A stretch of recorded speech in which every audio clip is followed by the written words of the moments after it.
What is up, guys? Good old-fashioned Cola back here for some more Animal Crossing. Right now in Ohio, it is January 21st at 11:58 a.m. Let's get this stuff started. Happy Sunday, everybody. I know the NFL playoffs are going on right now, and I am in this Pick'em League. I don't know if I talked about this before with my girlfriend, Shelly. Her family runs it, and I have never done good. I think I may have gotten third place one year. We all just throw $10 in, and so with third place you break even. This year I am in first place, and I don't remember how much fucking money I win if I'm in first place. I think you win majority of the pot, which will be fantastic for me, because it'll fill up my gas tank once, because I drive a Jeep Wrangler and gas is very expensive. I've been fiddling with the audio for a couple of minutes now, so I hope it sounds better than it did in the last episode. I noticed it was kind of blown out, and I think I still had my mic settings on for Pokemon, which I have to bump the audio up a little louder to talk over the music. I don't remember the last time we were actually able to sell anything. Now that I think about it, I should sell this carp as well. I have a couple stuff I want to talk about today. It shouldn't be a super long video like last time where I kind of rambled. I mean, I very well could go off on some big tangent, but we'll see where the wind takes us. I have been absolutely obsessed with my three favorite bands from high school. I mean, there were four, but I guess I started off with them. We'll say number 4 first, because it kind of leads into the other three.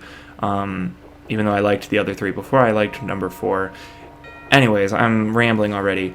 I got really into Bring Me the Horizon because their new song Kool-Aid and all of their new singles that have come out over the past couple of months that I don't think I've mentioned, like Dark Side, Lost, there was another one in there too. All fucking phenomenal, and I can't wait for the next Post-Human album, Next Gen. It's gonna be fucking phenomenal. It's sad to see Jordan Fish go because he really I feel helped turn them into the band they are now, but it sounds like they're going heavier since he's kind of dropped out. I mean, he very well could have been a part of Post-Human, Next Gen.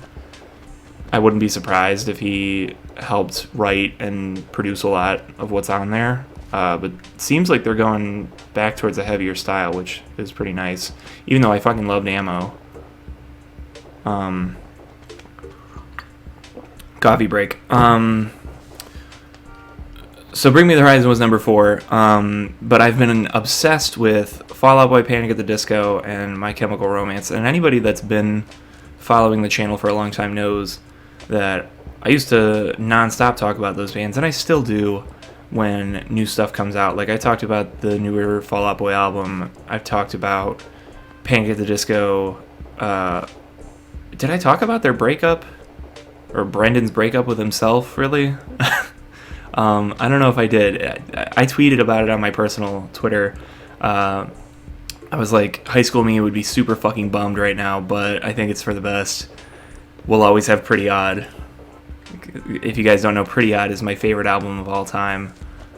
I heard that record when I was 11, and it probably maybe 12 actually. I was probably 12. But I always knew 9 in the Afternoon because of Rock Band. I just never went and got the album that it was from. I was just like, damn, this song's great. Somebody play Spoon Man next.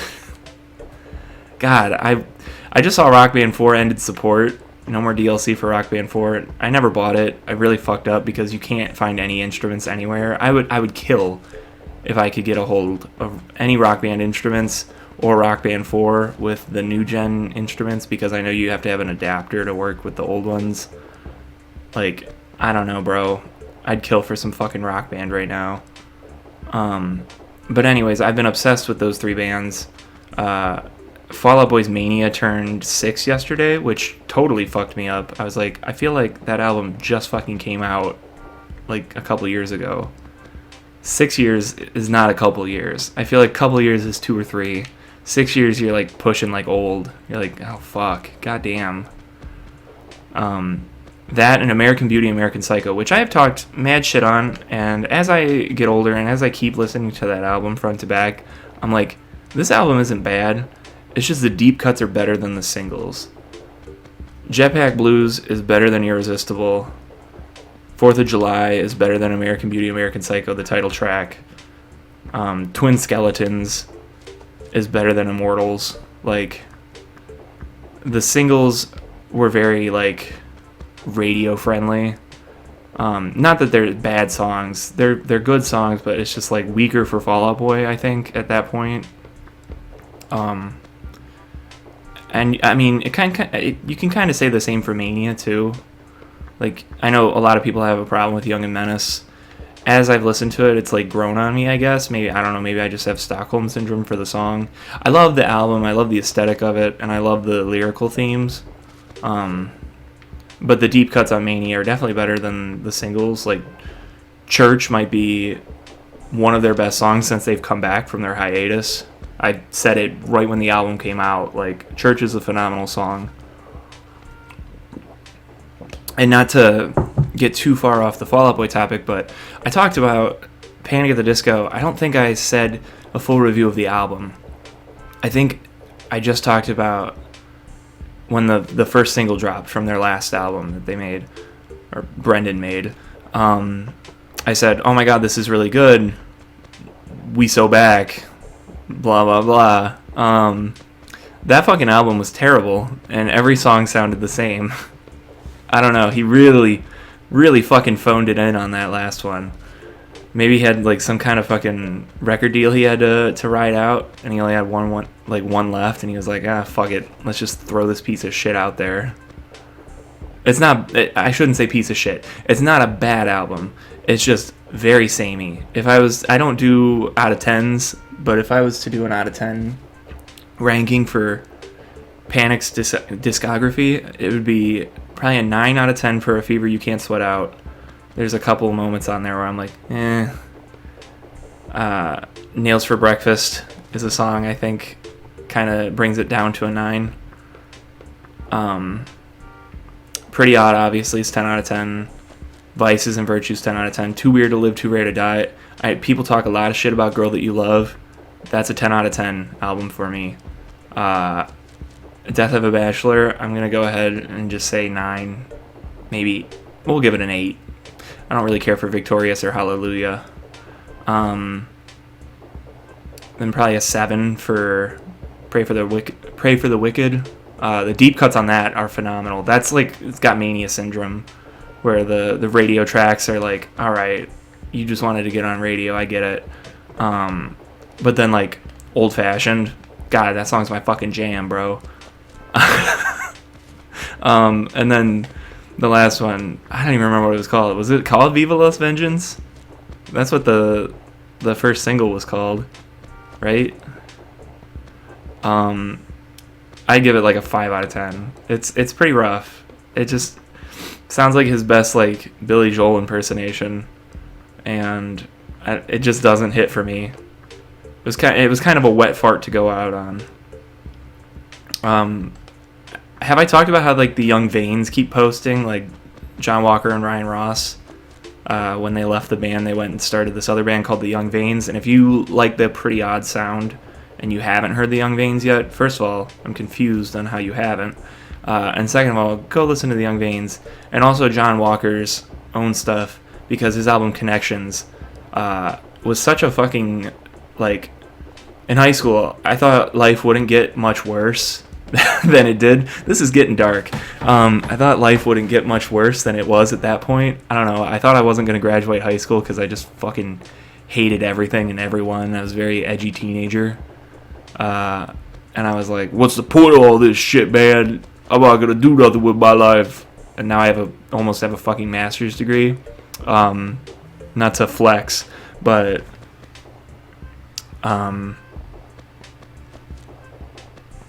don't know where I'm going with this. Connections, though. Listen to Connections. It's a very centering album for me at that time. Anyways, I think I'm done talking about just to wrap up here.